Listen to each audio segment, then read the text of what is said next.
TLI is the Technological Leadership Institute. We're an institute within the College of Science and Engineering. We offer 3 graduate degrees. Our flagship program is called the Masters of Management and Technology. Sounds pretty impressive, doesn't it? That's a 22-month program. We also offer a Master's in Medical Device Innovation for those of you who are interested in the healthcare field and the medical device, which is very large here in the Twin Cities. And then a Master's of Security and Technologies for those of you that are interested in critical infrastructure and cybersecurity and those kind of things. We also have some minor degrees and corporate short courses that we offer as well. We kind of like to think of ourselves as a blend of the best of an MBA program combined with technology and focused on how technology impacts business in the future. So it's really ideal that we have a speaker tonight who's going to talk about owning the future through disruptive innovation and engineering. And often the process of taking ownership or an ownership stake in technology extends far beyond the current state of the art. Seems difficult, but we'll hear from our speaker tonight that it is not only possible, it's absolutely essential for business in the future. Michael Lasky is a practicing patent and trademark attorney. He's a founding partner of Altera Law Group. In addition to his law degree, Michael has a degree in engineering from the University of Minnesota. Yep, he's a patent attorney registered in both Canada and the United States. And he's a published author of several books, including his most recent book called The Good Brand, Business Person's Guide to Building Valuable and Saleable Companies. He's an international recognized speaker and has also been a guest lecturer at Georgia Tech, Emory University, and McGill University. So, with no further ado, please join me in giving a warm TLI welcome to Michael Lasky.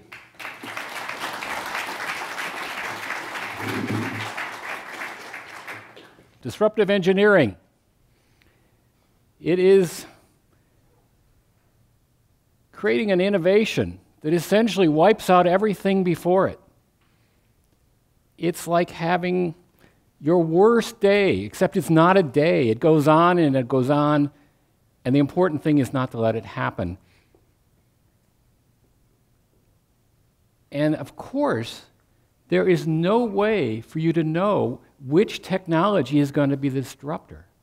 So I'm here to tell you that you have to be ahead of this game or you will be the disrupted. It's disruptor or disruptive, your choice. One of them is going to happen. Let me take you back 100 years. 1889, Sears Roebuck. This is their first catalog. This is an incredible catalog. Sears was the original disruptor in the market of selling things. And look what they said. They said, this book, it tells you what the storekeepers at home are what they charge for their products, and we're going to tell you all that. And over here, the internet of the past, the US Post, you could stay home in your homestead or your suburbia. Well, there wasn't one in 1889, but you could be home and you could say, you know, I'd like to get from this horn of plenty things a whole bunch of stuff, and I will have it delivered by the US Post, and I will pay with this thing called COD. They take money at the post office. What an incredible idea. What a disruption to all the little shop owners in all of the United States. Do you recognize this company? And you're thinking, yeah, no, that's... How many of you have ever seen a Sears catalog? That is probably the best reading there is. So they disrupted the market of the day in 1889, and yet they were disrupted. And you know by whom, but what is the difference between Amazon's model and Sears' model? We know the prices of everybody else. We have a horn of plenty stuff we deliver by, okay, UPS, and yes, we have the internet. But Sears had already solved the problem, only Sears is on the ropes today because they got distracted. Because while they were the disruptor, it's not okay to be the disruptor one time. You got to be the disruptor all the time. What about Uber versus taxi? Taxi, surly drivers, dirty cabs, high prices. And what did Uber come with? People with cars. The taxi system was so easily disruptive. And basically, they simply turned from being car-centric, driver-centric, to being customer-centric. It was that easy. Okay, that's general disruption. I want to talk about disruptive engineering, the technology side, the side that most of you are involved in. And we're going to stick with that throughout. But it's the same story, except it's an engineering story. And we're talking about owning the future. Now that seems kind of crazy, but that is exactly what this is about. It is not difficult, it's essential. If you don't own the future, it's a certainty that someone else is going to do it, because everything I'm going to tell you, all your competitors already know. So it's you or them. Disruptor or disrupted. I'm going to talk a lot about ownership. But first, I need to take you down a story that I like very much. And this is a 1988 Yugo. And I know that this this photograph was taken not later than 1989, because by 1990, this car would have been a pile of rubble. All right, but we're going to buy one. I'm going to sell it. You're going to buy it. And I'm going to make a special rule. You can only ask me one question about the car. So think about it. You got one question to ask. Which one are you going to ask? Does it burn oil? Well, sure. How do you think the thing runs? Has it ever been in an accident? Not yet, but it's kind of looking like it will be soon. Can I kick the tires, or is that the end of the car? Pick your choice of whatever you think a question would be. Think this is a car you actually would buy. Those are the wrong questions. You have only one question. There's only one question that matters, and if you don't ask this one and you don't get the right answer, none of the other questions, none of the other answers matter. Do you have good title? That's it. Do you own it? Now, it's a silly question because when we buy a car, they hand you a certificate of title, but I want to tell you they're not always real. And every once in a while, you look at the certificate of title and you find out it has one word on it that tells you not to buy the car, which is salvage. But in this case, there at least is some way to know if you own the intellectual property, or the property. What I'm telling you is ownership is essential in everything, and especially in intellectual property, because the system is set up only for the benefit of owners. Is it impossible to own the future? No. Is it illegal? And for the lawyers in the audience, I have to say, is it unethical? Absolutely not. It's essential. It's you or them. I'm going with you. What's at stake? Well, on the positive side, it is owning future markets. And I'm going to show you companies, examples, that you know and you don't realize how much at risk they are today. They're at the edge, and you don't see it. That's the sneaky thing about being disruptive. It comes at you at night. Owning future markets, that's the good side. What about the bad side? Being prohibited from entering a critical market that you need to be in. That's what's at stake. It's in or out. And there's a side benefit too. If you own future technology and you don't know which ones will be the winners, not important, you may find yourself by accident infringing some rights of someone else. I know you would never do that, but it does happen every once in a while. I mean, honestly, you don't always know. You might need a get-out-of-jail card. And if you own technology that other company wants, that may be your card. This happens a great deal more often than you might think. Let's just make it clear. This is the rule, not just in the United States, but the entire world. Research and development goes into the public domain if you don't own it. It's not illegal, it's not improper, it is what it's supposed to be. If you put it out there and you don't own it, it is for everyone else. That's how it works. So I have created a 4-step system, and there's a handout for you, that explains how to make this thing work for you. There's 2 steps, which are basically mental gymnastics. The first 2, And the last two are more or less rules. So we'll go through each one, and I'll go through them by example and see what you think. But the first thing, and probably the thing you came here for, is how am I going to make my organization more innovative? And the answer to the question is, well, the usual answer is, let's hire more innovative people. And my answer is, you already have them. They're already in your organization. The problem is you've got them pointed more or less in the wrong direction. And this is the direction you have them pointed in. Get her done. Now, I can speak this language because although I grew up in Minneapolis, I spent 15 years in Atlanta, and get her done is how we do things down there. And what get her done means is, I've got a problem, I need to solve it, the problem is something the company needs really badly, and we're going to get her done. And that's great. We should get the problem solved. And that's for the real world.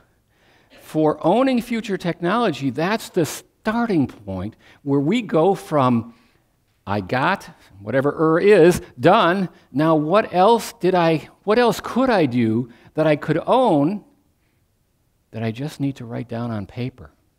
Because I don't know what the future technology that's going to be the disruptor is going to be. I just want them all. And the more I get, the more likely it is that I will survive disruptive engineering. You really just need to reorient the way you think about innovation. It's not the breakthrough idea. It's the extension of the idea you already have. And the goal is that we want to make your company more valuable, more saleable, more profitable. Same with organizations, same with universities. All of these things need to be ahead of the curve. But there's a second side, and I have people in the audience, so let's talk about people.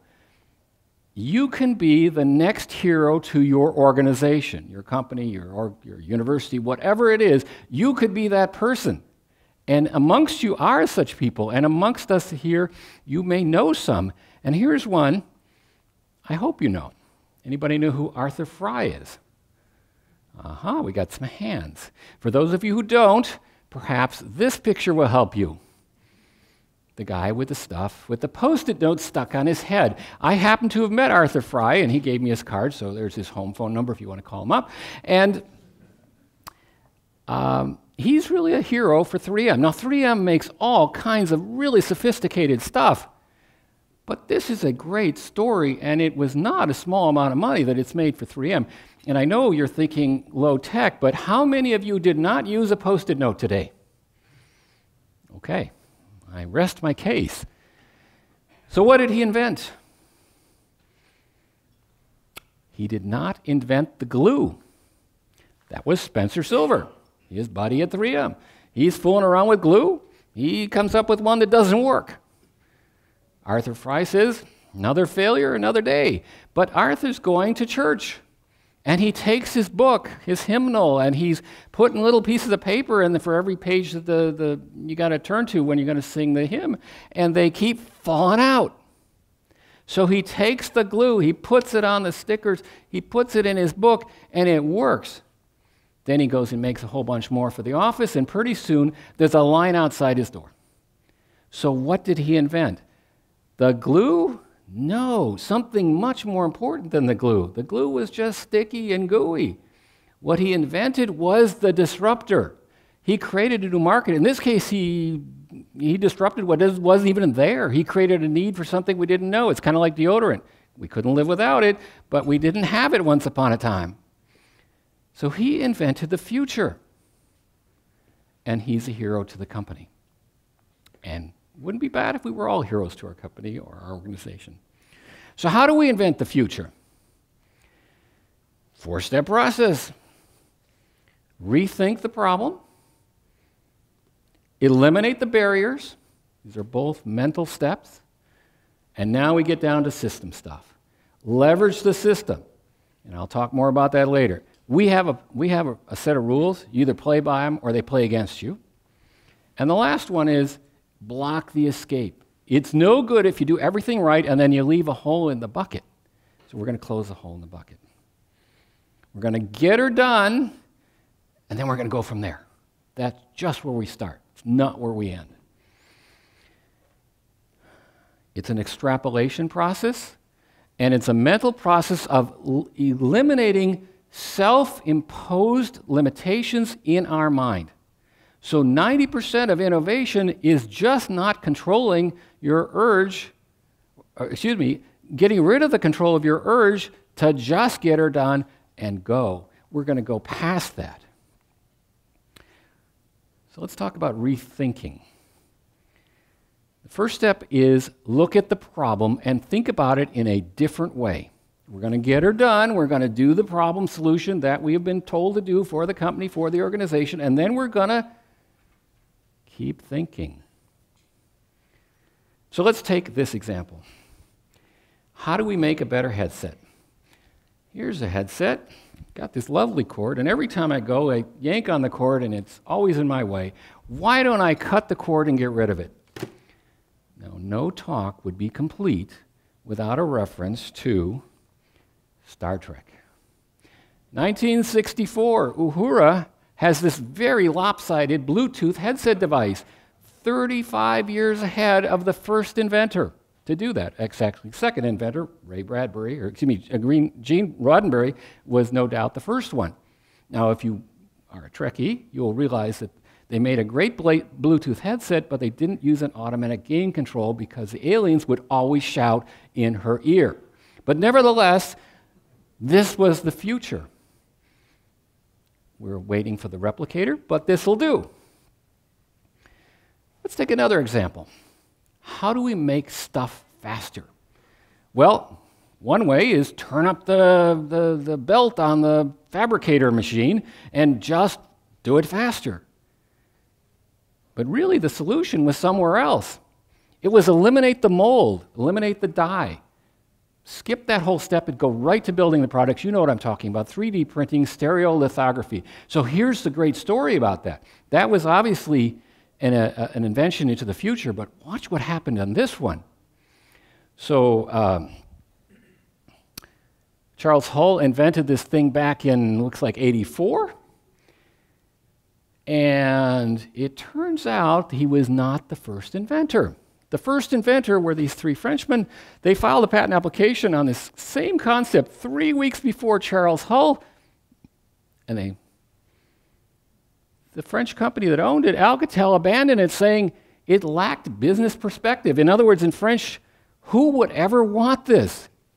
This is the ultimate example of inventing the future and not knowing you invented the future and letting it go to someone else. And hence, Charles is the owner, or his company. Let's take another example. 1942.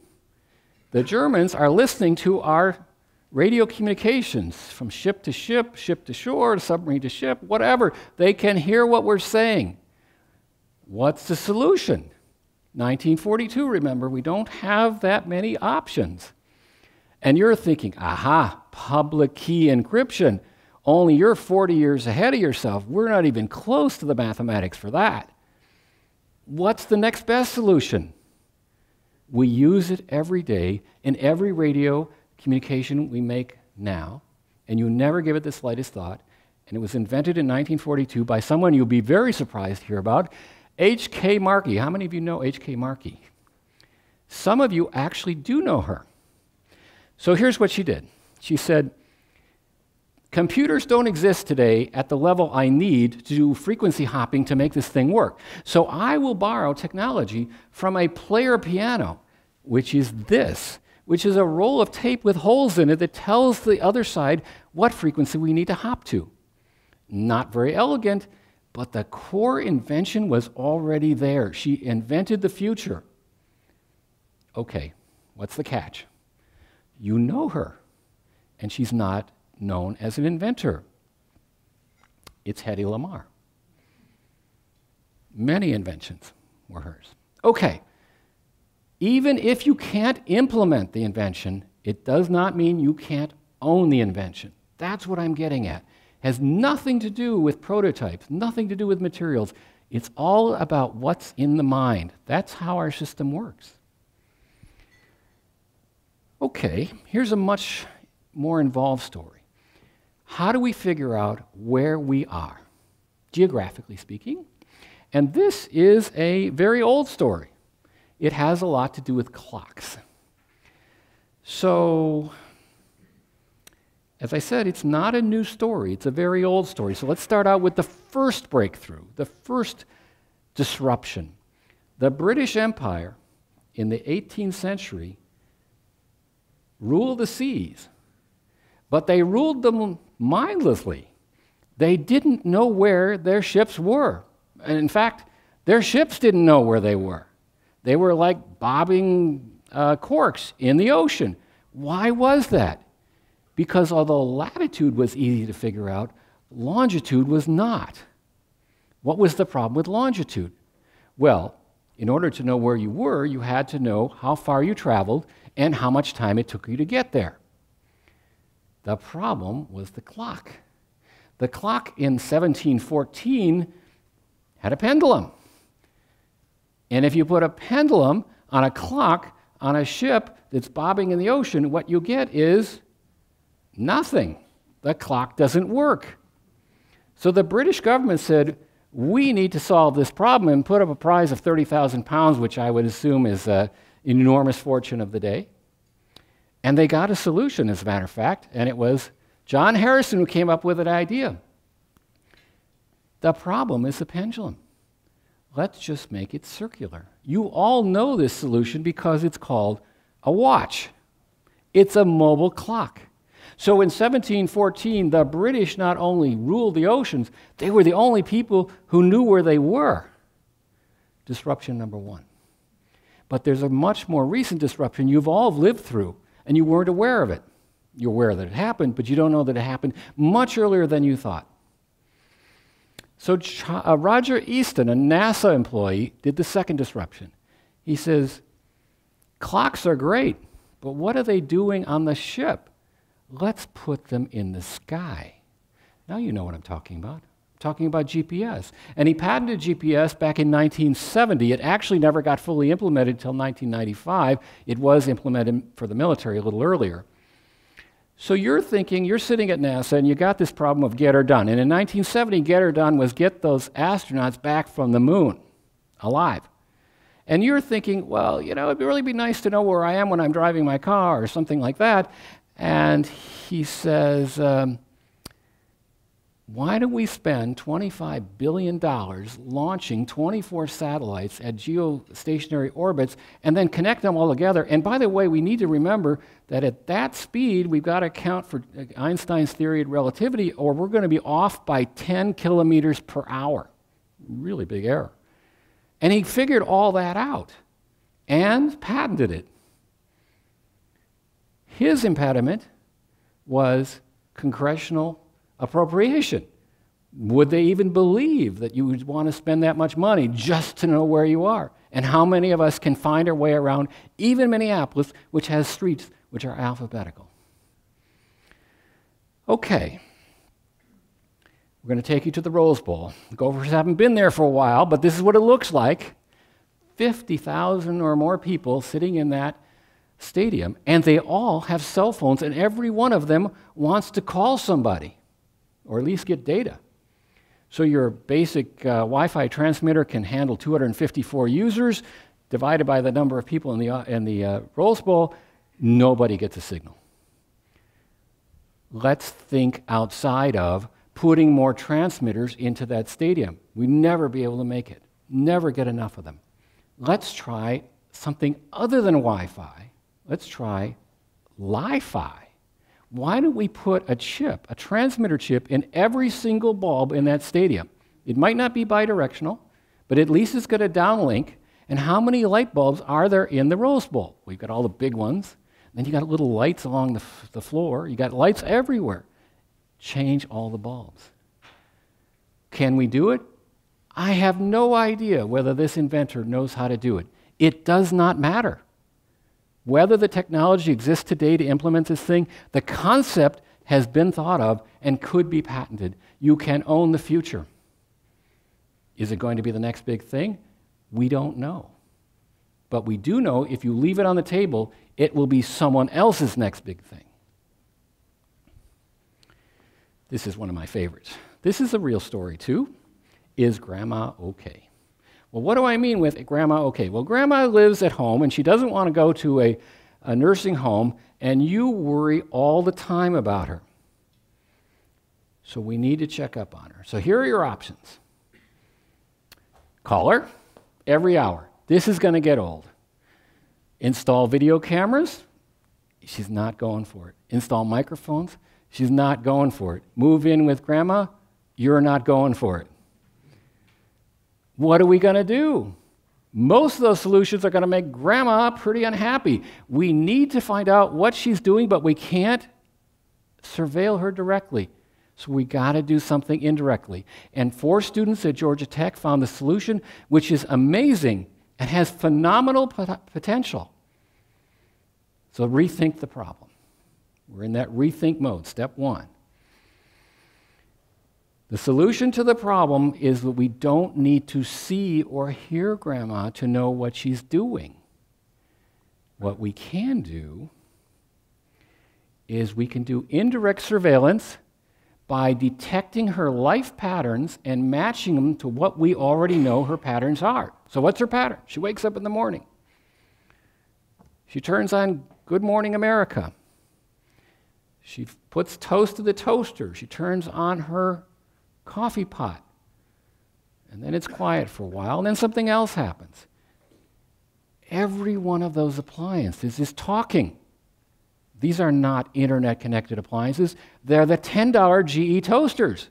When you push down the toaster, it sends a signal back into the electrical line, a signature of what is going on.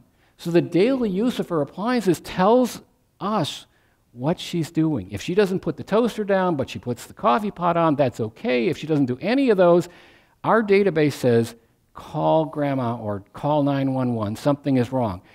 What an incredible invention. Here's what a signature looks like, and all we have to do is tell Grandma to go live for several weeks, and we'll track it all, and we'll never, ever have to take a picture of her.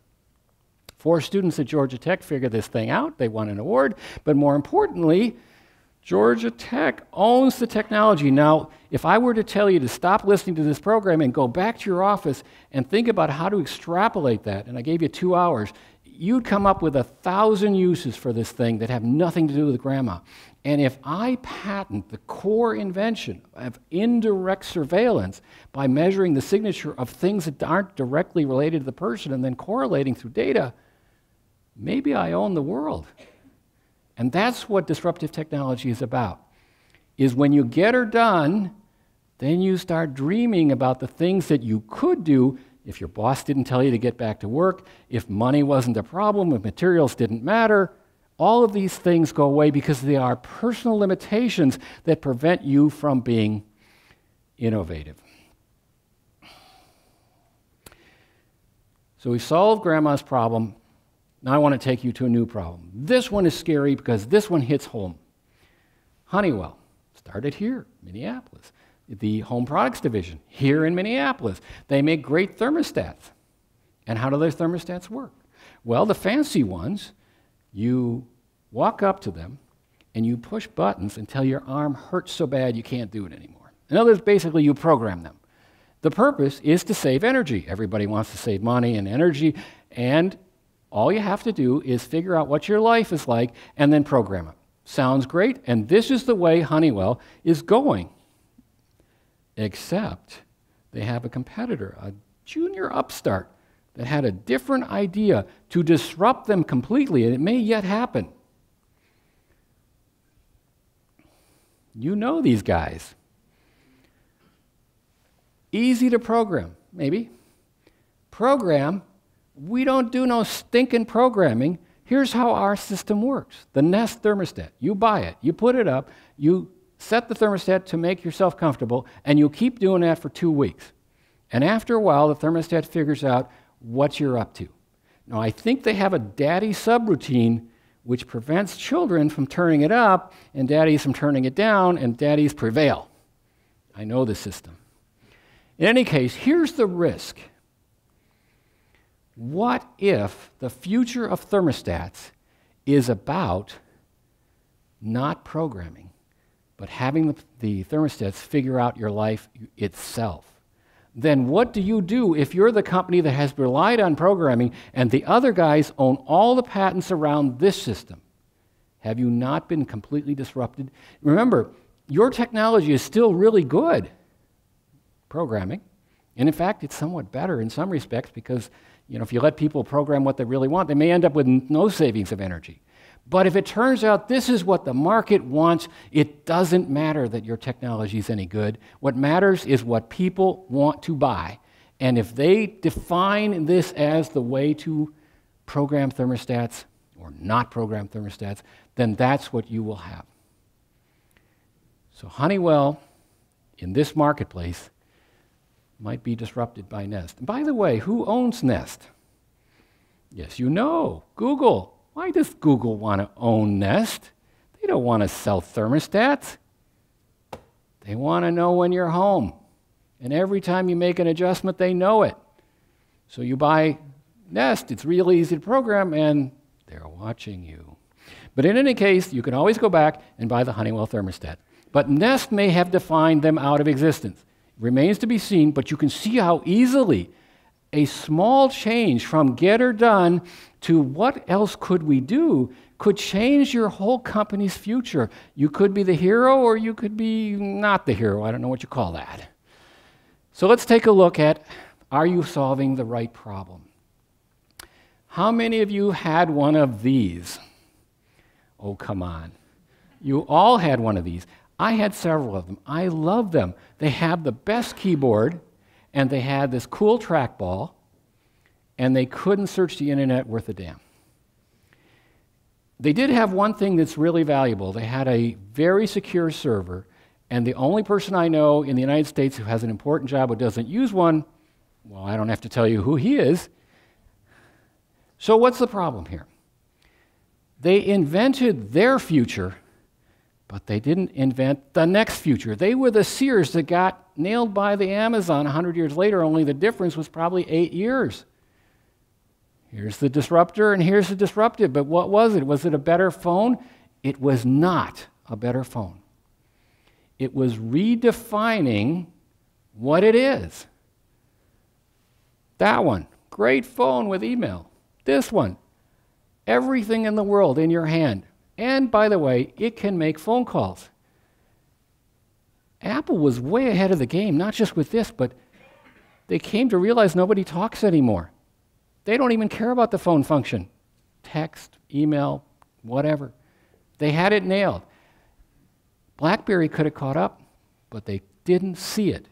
And they continued to not see it until they were, well, in trouble. Part 2, got to eliminate the barriers. Another mental step. These are not real barriers. Remember, we're talking about ownership which resides in pieces of paper, or electronic paper now. The barriers are in your mind, and your job is to figure out how to break free of that, get past get or done, and get to if pigs could fly. Because in the patent system, pigs do fly. All right, here are the most common reasons why you don't go there. Materials that don't exist. I will give you an example. Suppose you're in 1960 and you're working on the Mercury project and you're going to try and figure out how to get that space capsule back to Earth. The answer was you would make a curved space capsule bottom and you'd coat it with a heat-resistant material, which did not exist at the time. That doesn't mean you couldn't patent the system. If it was oven bricks, it would be okay. Not very practical, but it didn't matter that the materials did not exist. Materials are too expensive. I'm going to show you an example that just astonish you.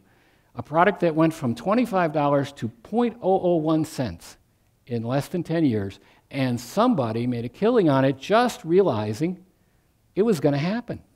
No one wants the product. Post-it notes. The cost of production makes it impractical. Just about everything. So if you let any of these biases stand in your way, you are simply handing the future to your competitors because they know you don't have to. No more get her done. Get her done and then get to work. The barrier here, lack of computer technology that made spread spectrum practical. Didn't matter. We could do it by some other means, and later the technology would catch up. Congress would never give us $25 billion. They sure did, and we've sent up more than 25 satellites. It's not a phone. It's something else. And nobody needed this thing. Those pieces of paper were just fine. So here's one. This happened here too.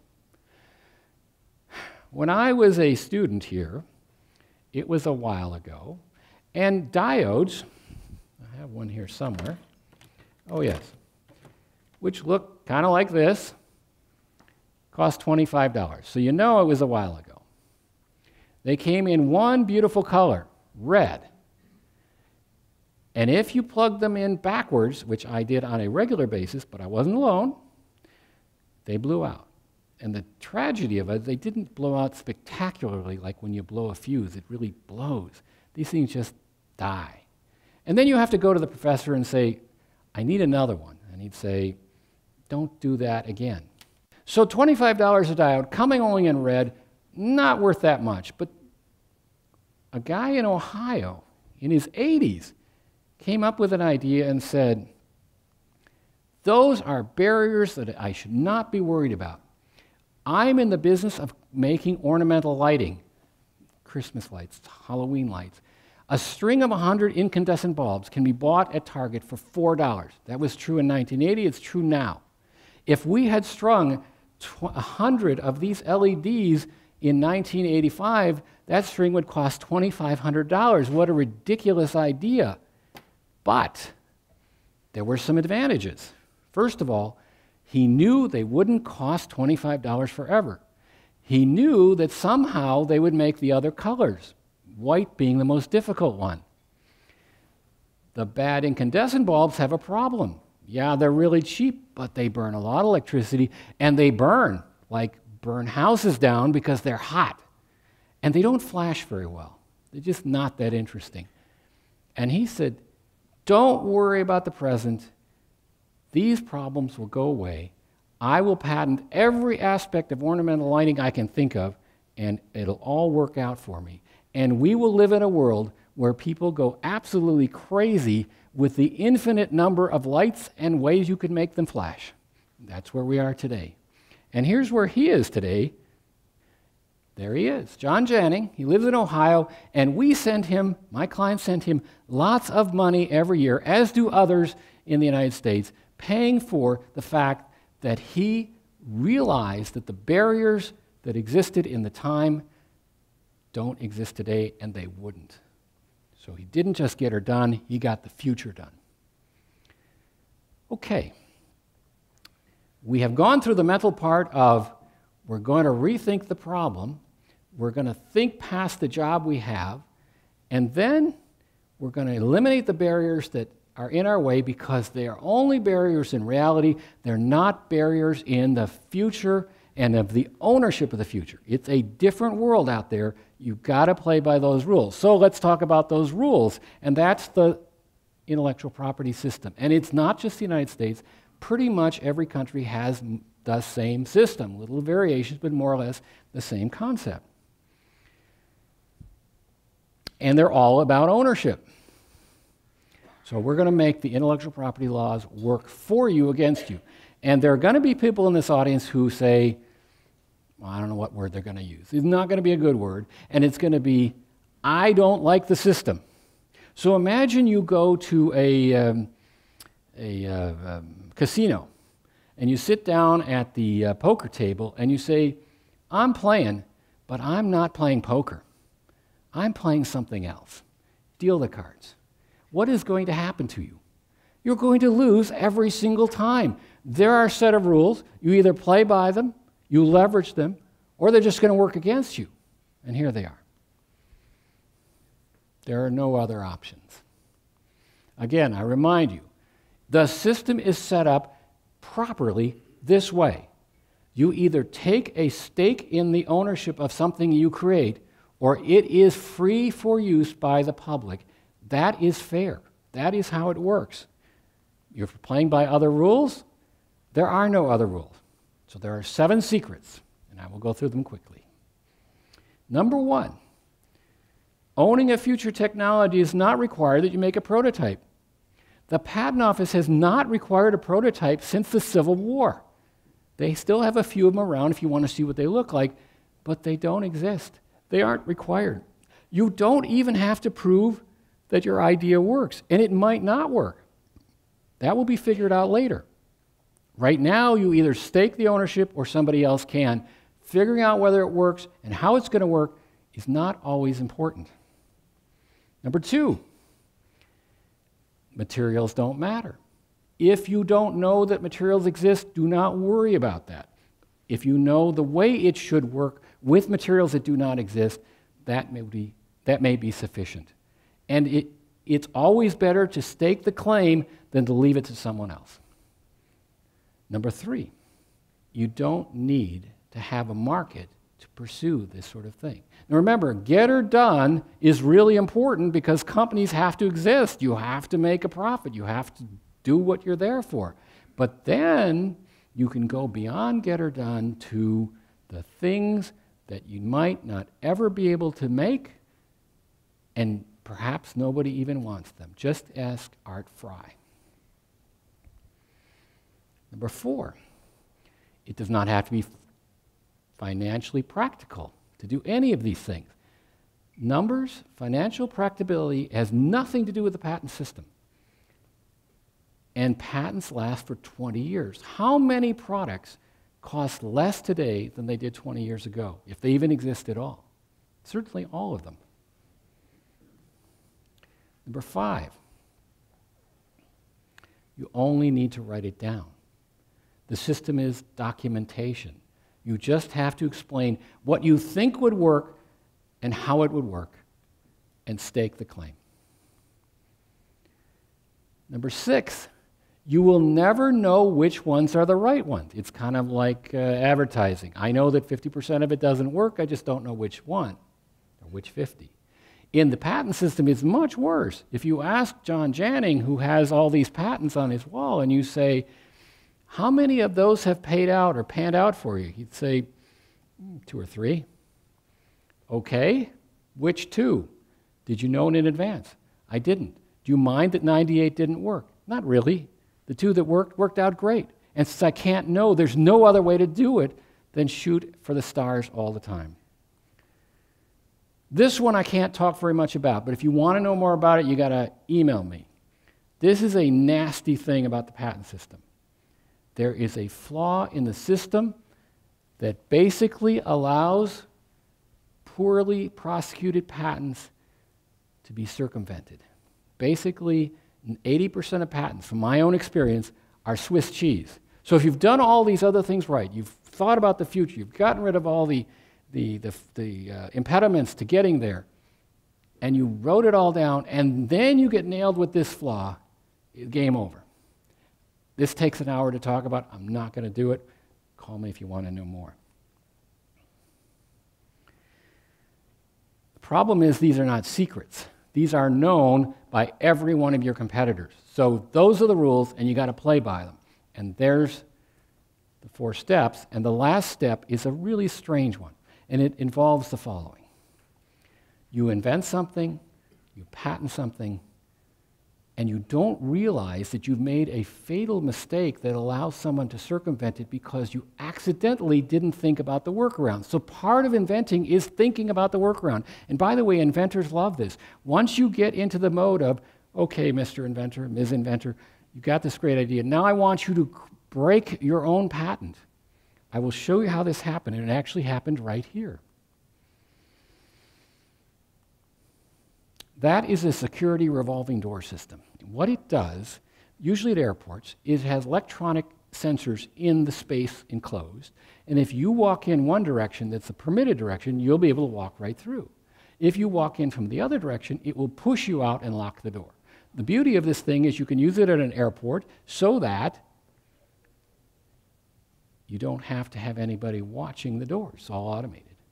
So somebody patented, somebody in Minnesota patented it. And here's what the patent looks like. So the next time you take a look at a revolving door, you will see the following. 3 or 4 glass leaves that spin on an axle so that you can go round and round. And then, of course, they add the electronics. The red arrow is the giveaway. In the patent, they claimed the axle. Well, you got to have something. Well, for those of you in theoretical and quantum physics, how about an axis instead of an axle? In the world of patent law, that's entirely different. If you claim an axle, it better be there. If you claim an axis, it just has to rotate on fictitious stuff. So next time you go over to a revolving door in a modern building, guess what you're not going to see is an axle. But you're going to see an axis, or you're going to know there's one, and there's just a little stub at the top and the bottom. When they wrote the patent, they didn't think about that. And would you have caught that? It's tricky. The only way you can prevent the workarounds is if you take your own inventors, turn them around and say, your job is to break this sucker. And they would have done it, but they didn't do it that time. Cost them the patent.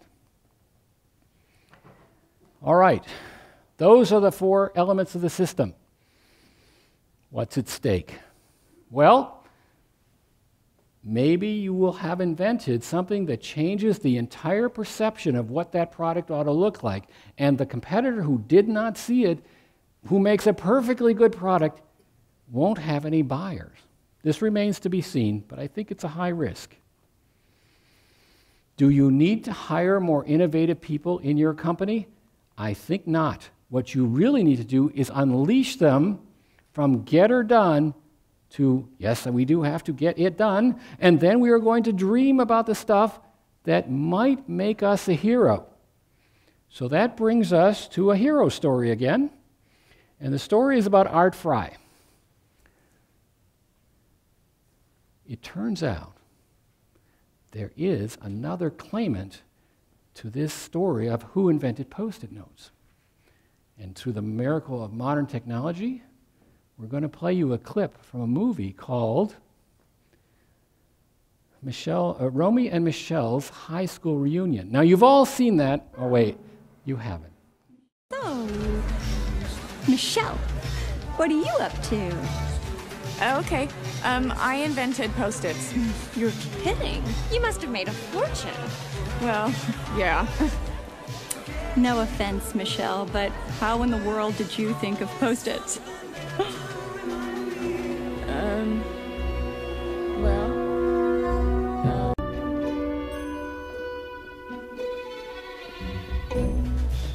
Actually, I invented a special kind of glue. Oh, really? Well, then I'm sure you wouldn't mind giving us a detailed account of exactly how you concocted this miracle glue, would you? No. Well, ordinarily, when you make glue, first you need to thermoset your resin, and then after it cools, you mix in a epoxide, which is really just a fancy schmancy name for any simple oxygenated adhesive, right? Then I thought maybe, just maybe, you could raise the viscosity by adding a complex glucose derivative during the emulsification process. And it turns out I was right. Huh? I don't believe it.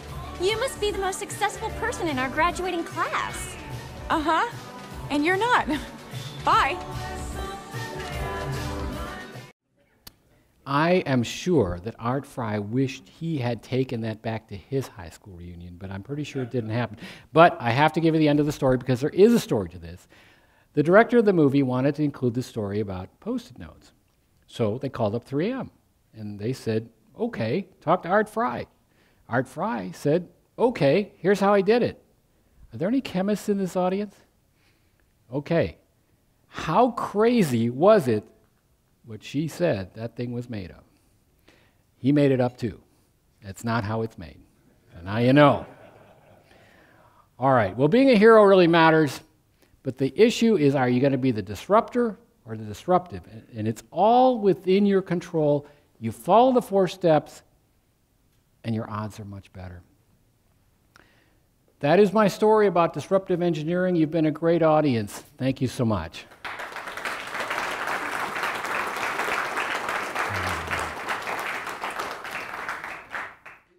just want to make sure I understand your 80%, that when you file a patent, there's an 80% chance there's a hole in it that somebody could claim or make something somewhat different that could cost you the patent.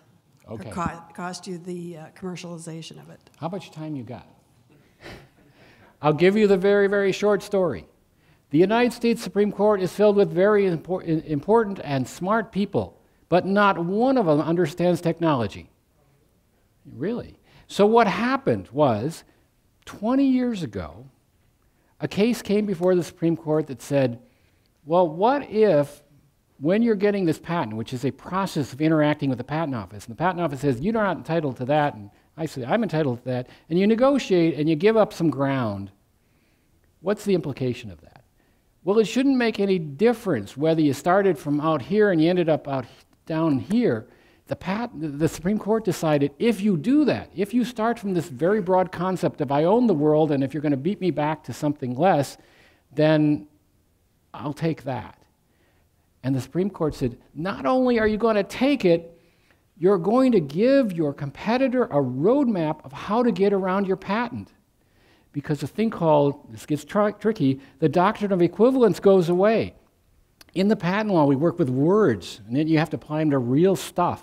And you have to see if the word green really means green when you see a blue-green. And we have this thing called equivalency. It's designed to prevent patents from being eviscerated really easily. The Supreme Court took it away if you don't follow a certain path. And most patent attorneys don't, because they don't realize what's going to happen later on, or they don't seem to be concerned. So point is, it is a fixable problem, but it is like a disease. It's rampant out there. Okay, that was a lot, and maybe I shouldn't have even started. Other questions? So my understanding of Art Fry's innovation was based on a failed adhesive formulation that he realized in prior practice. And maybe this will work here. Can you talk about failure in innovation? And many people say you want to fail quickly, you want to get as much learning from failure as you can. Well, let me put it in context of the patent system. I don't know if the glue was a failure. That's what everybody says. Perhaps there was a purpose in it, we just don't know. It certainly wasn't to be put on papers, sticky papers. But let me talk about success and failure in terms of the future ownership of technology. There are many times when you will patent something that you doubt even works, but you can't prove it one way or the other, or you could be wrong.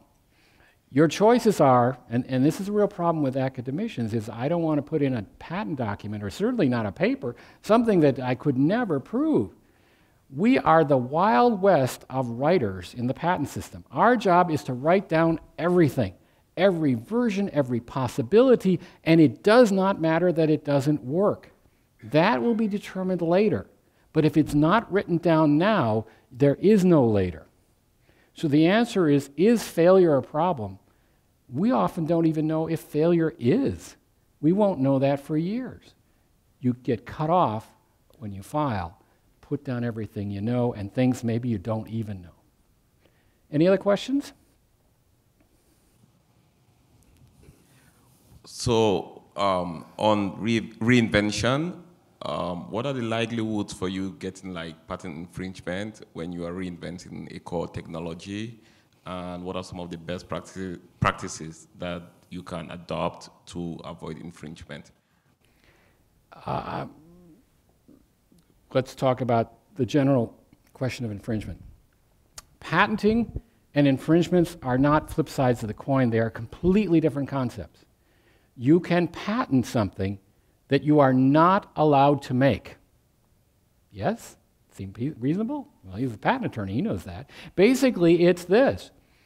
I have the master invention, patent, and you invent an improvement that goes underneath that. In fact, of the 500,000 patents that are issued every year, almost all of them are improvements. That doesn't mean they infringe other patents, but they're improvements. Sometimes the master concept is really not functional or not good enough, and you need the underlying concept to make it work, but you can't use it unless you have that master patent. That might be the case with Nest.